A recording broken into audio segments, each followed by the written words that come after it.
একটা অসাধারণ গল্প বলি নেইমারকে নিয়ে। স্বপ্নবাজ হ্যাঁ। ছেলেটা ব্রাজিলের এক ছোট শহরে এক গরিব পরিবারে জন্ম নেয়, নেইমার জুনিয়র। ছোটবেলা থেকেই তার সবচেয়ে বড় ভালোবাসা ছিল ফুটবল। কিন্তু সমস্যা ছিল তার কাছে ভালো জুতো ছিল না, ভালো মাঠও ছিল না। একদিন বৃষ্টির মধ্যে কাদা মাটিতে খেলা করছিল ছোট নেইমার। তার বন্ধুরা বলল, তুই কখনো বড় খেলোয়াড় হতে পারবি না। নেইমার হেসে বলল, একদিন আমি এমন খেলবো পুরো পৃথিবী আমাকে দেখবে। কঠিন সময়ে তার বাবা অনেক কষ্ট করে তাকে ট্রেনিংয়ে ভর্তি করালেন। কখনো টাকা থাকতো না, কখনো খাবার কম থাকতো, তবুও নেইমার হাল ছাড়েনি। রাতে ঘুমানোর আগে সে নিজেকে বলতো, আমি পারবো, একদিন অবশ্যই পারবো।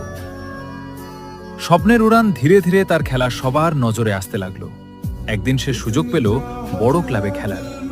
সেখান থেকে শুরু হলো তার যাত্রা বিশ্ব ফুটবলের মঞ্চে। স্টেডিয়াম